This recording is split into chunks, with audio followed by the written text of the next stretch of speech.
Hey everyone, Matt Bove here in my hotel following the Bills 35-10 loss to the Baltimore Ravens. Almost said win. Definitely wasn't a win. They got punched in the mouth. Quite simply, that's what we saw happen on Sunday Night Football. The Bills went into M&T Bank Stadium, and right off of the jump, it just looked like they were playing catch up, and they didn't really have any answers for the Ravens offense in the first half. They didn't really have any answers for the Ravens defense for most of the game. They just lost. They played a bad game against a good team on a short week on the road in prime time and had a really bad performance. We will talk about some of the reasons why we should be concerned about this team in this episode. But I am not going to be completely doom and gloom. If you want me to tell you that the Bills are frauds and that I think that the season is shot, I'm not going to do that. So if you don't want to keep watching or you don't want to keep listening, that's your choice. But I'm not leaving this game that concerned. The reason I think that they lost this game it was so one-sided and why it was so bad. The Ravens were able to attack the middle of the field, which also happens to be where the Bills are the most banged up. In this game, you really noticed no Terrell Bernard, no Taron Johnson, obviously no Matt Milano, and you noticed the questions this team has at safety. We'll talk about that too. Offensively, Bills' offensive line did not hold up that well. Actually, I shouldn't say that well. They did not hold up well, and they were lacking separation with the wide receivers. So every single play that they made, it felt like Josh Allen needed to be spectacular. Also, the Ravens have an exceptionally good run defense, and the Bills really didn't even try and run the ball a ton because they knew it would be a lost cause. Now, funny enough, James Cook actually averaged 4.3 yards a carry, which is not terrible, but only 9 attempts. So clearly that was not the plan going into this game. What I thought would be the plan for the Bills would be to try and stretch the field. They did it a couple times. They had the only one successful one was really the one where Josh was rolling out to his side and throws that ridiculous pass to Khalil Shakir, the 52-yarder. That play was stupid. They had the missed drop opportunity for Keon Coleman at the end of the first half. That's a catch he has to make. He redeemed himself a bit with a couple nice contested catches, back shoulder catches in the second half, so that was good to see. But yeah, it was just a mismatch really on both sides of the ball. And I think it just kind of spiraled out of control. Honestly, I think the Derrick Henry play is a nice microcosm of really how this game was. He's running away from them, and it just made the Bills play catch up and get out of their comfort zone. And then when it looked like they had a chance to get into the game, back into the game, they call the stupidest trick play ever. Trick plays are, if they work, they're great. If they don't, they're stupid. We have the benefit of hindsight here and just knowing how it ultimately played out. That was in the press box, watching that play. The minute Josh gets hit and then falls to the ground and his lower back hits the ground, he's lying there. My life, and I think a lot of people's life, flashed before my eyes of whoa. Did this season completely just change on this one play? Now, Josh Allen gets up. He goes off to the sideline. He comes back in later in the game. But it looked like he was really injured. And it also, for it to happen on that play, would have just been the ultimate gut punch after watching this game. But, I mean, at that point, it's an 11-point game. The Bills are at half midfield. It's like 2nd and 7, I think, when the play happens. And if you believe in momentum, the momentum had kind of swung back to the Bills a little bit. If you don't believe in momentum, well, the Bills were playing better and the Ravens were starting to stall a little bit.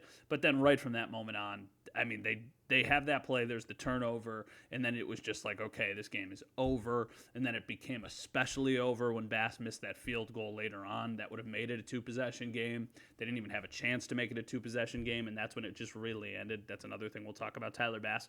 So, to me, this is one of those games that got out of control against a good team.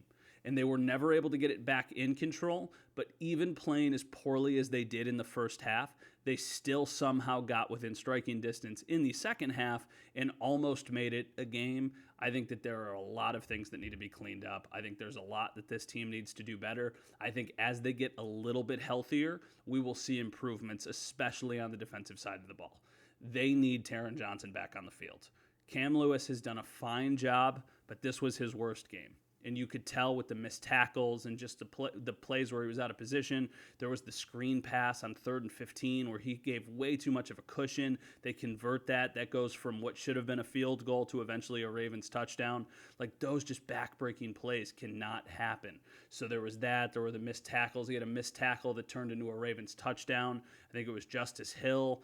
It was like 3rd and 7. They throw it out in the flat. Cam Lewis misses the tackle. That ends up being a 1st and goal, and then they score the touchdown a couple plays later. This is not like pile on Cam Lewis. I'm just saying, like, he is a player who is not supposed to be your starting nickel. That is Taron Johnson. Without him, they have done enough to get by, and to Cam Lewis's credit, he has played well. They really missed Taron Johnson today. I think the exact same thing about Balin Spector with Terrell Bernard. Balin Spector made the fumble recovery play. He had a sack on Lamar. There were a couple splashes, but there was also more of like, I don't know if this guy has the experience in the skill level to play against a guy like Lamar Jackson consistently. Now, I know not every quarterback is Lamar, and that's why the Bills looked worse than they have at any point this season. But Terrell Bernard is going to make more of those plays than anybody that they had on the field in this game. And then the safeties, like Damar Hamlin was the big story last week. He struggled in this game. Taylor Rapp gets injured in this game with a concussion. Cole Bishop comes in and looks like he's got a long way to go to be like a full-time starter in the NFL, which is to be expected for a young player who does not have that many snaps. They have a safety problem. Like, they really do. And that, to me, is the position that I'm the most concerned about moving forward, because they don't have a ton of options. Like, Mike Edwards is inactive, so that tells us what they think of Mike Edwards. Damar Hamlin did not play good. Now you have Taylor Rapp with a concussion. Who knows how long he is out. I don't know what you do. I mean, I know it's me doing this podcast, so the layup here would be you call Micah Hyde, but it's not like if you call Micah Hyde, he's just stepping out onto the field. There's going to be a couple weeks where you have to figure out how to get by until he is eventually ready to return, if they even do that. But I think that they need to address the safety position. They'll be better once Taron Johnson and Terrell Bernard come back, and then eventually when Matt Milano is going to come back. One of the few bright spots from this game was that all three of them were traveling. That's an indication that they're at least making progress. I think there's a real chance we see Taron Johnson and Terrell Bernard on the field against the Texans. Matt Milano is still at least a month or two away, minimum, but the fact that he's around more is a good sign for the Bills. Yeah, defensively, they stunk. The defensive line did not get pressure in this game. They made very, very few splash plays. Besides the turnover, it was just a very forgettable day. Lamar Jackson had way too much time to throw when he was throwing. I mean, this is crazy to me. He attempted 18 passes in this game. They were running down the Bills' throat, and the Bills had no way of stopping them.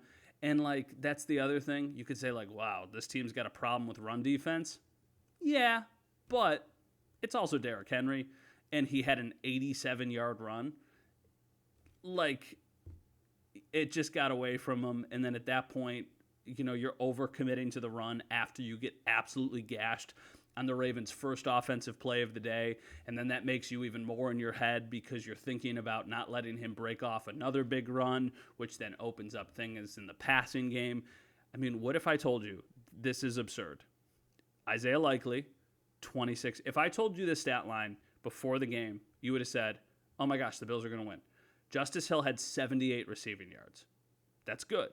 After that, Isaiah Likely, 26, Rashad Bateman, 23, Zay Flowers, 10, Derrick Henry, 10, Nelson Aguilar, 10, Mark Andrews, 0. If I told you those numbers before the game, you would have been like, okay, the Bills are going to win. Like, they're going to contain the Ravens, and the Ravens aren't going to be able to score a ton of points. Well, no, they ran all over the Bills. Lamar averaged 9 yards a carry. Derrick Henry averages 8.3 yards a carry. They were just very dominant in the run game. Not many teams the Bills will play for the rest of the season will do this. It's eerily similar to the last time they got blown out with Jonathan Taylor running all over them in Buffalo in that season, where that was the last time they lost a game by more than 6 points. That was 43 games ago in the regular season. This is eerily similar to that because in this game, Derrick Henry runs all over them. In that game, it was Jonathan Taylor running all over them. So it's weird how there's like the symmetry between the two games, and it was also the last time they got blown out and now all the way to this point when they get blown out.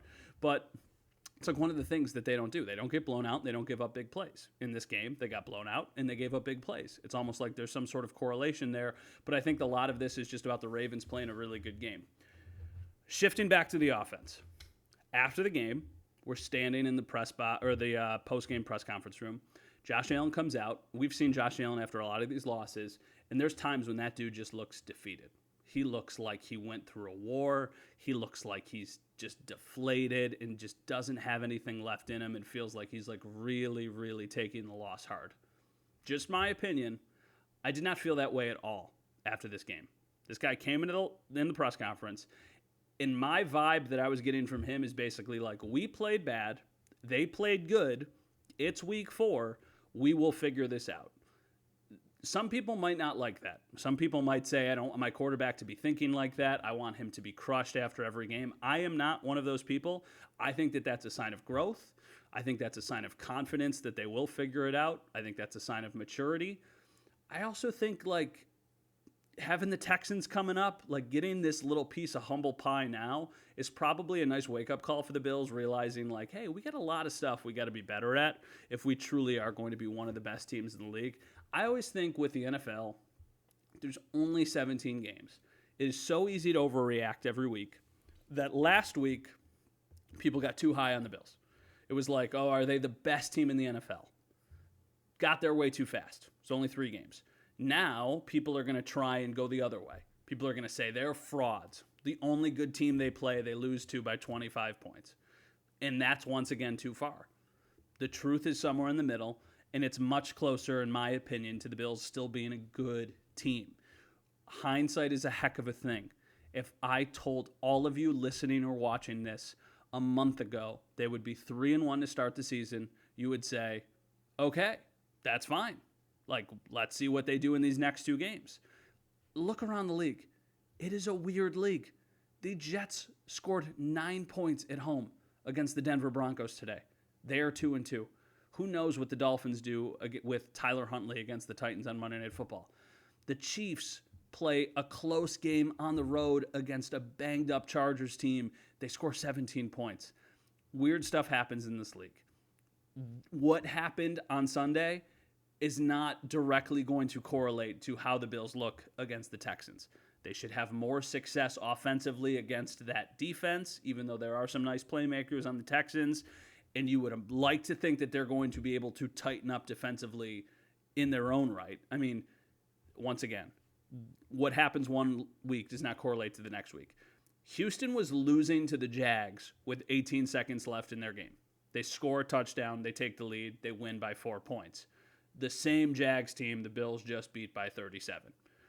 So, weird things happen. Games get out of control. Once the avalanche starts, it's kind of hard to stop it.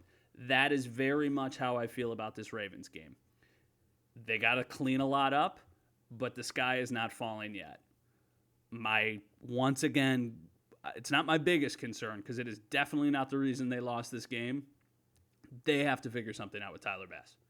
This is becoming a problem and is on the verge of really becoming a problem if they need him to make a big-time kick.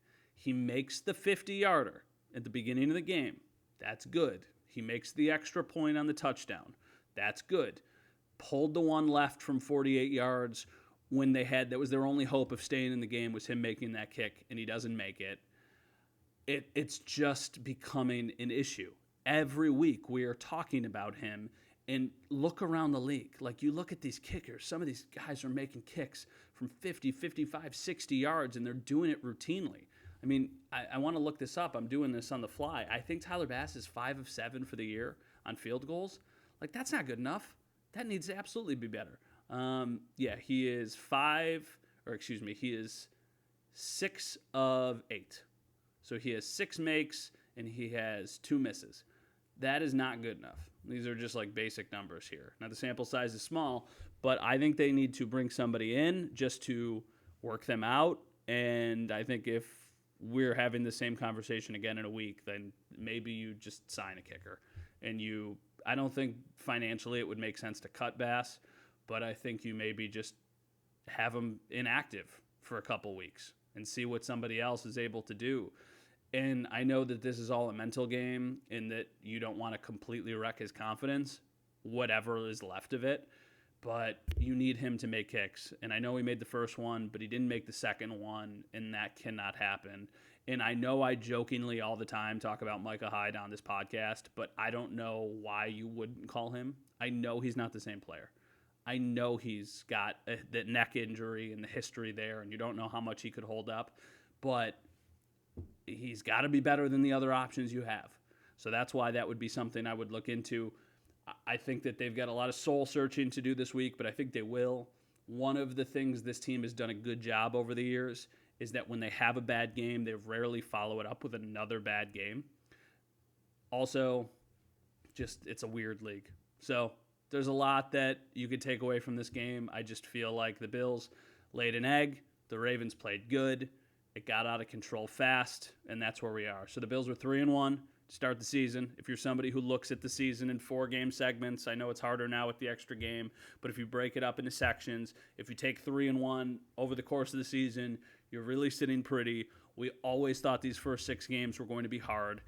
They lose one of them. If they lose the next 2, then you absolutely have reason to be concerned. If they win one of the next 2 and they're 4-2, I think you probably still feel really good about the start that they had. It's just nip it in the bud. Go to Houston, win a game, get to 4-1, then beat the Jets. Or, even if you lose one of these 2 games, get to 4-2. Then you can hopefully go on a little bit of a run with the Titans, with the Seahawks, with the Dolphins, because you don't know what's happening with that whole situation. Got to take advantage of this. It's a hard start. I don't think the first 3 games were as hard as we thought they might be. I think these next 2 games are more winnable than I thought they would be a couple weeks ago. Got to play better, though. They're capable of it. As long as you got Josh Allen, you got a chance. I know I've rambled. We will do a full episode of the podcast sometime soon, but I wanted to get something to you guys for Monday. So thank you for listening. Thank you for watching. We appreciate all of you. We have continued to see our numbers grow, and we really, really appreciate all of the continued support. So thank you. Sorry that your week is starting with us talking about a Bills loss, but it's just 1 week. In the words of my best friend Aaron Rodgers, relax, everyone, at least for right now.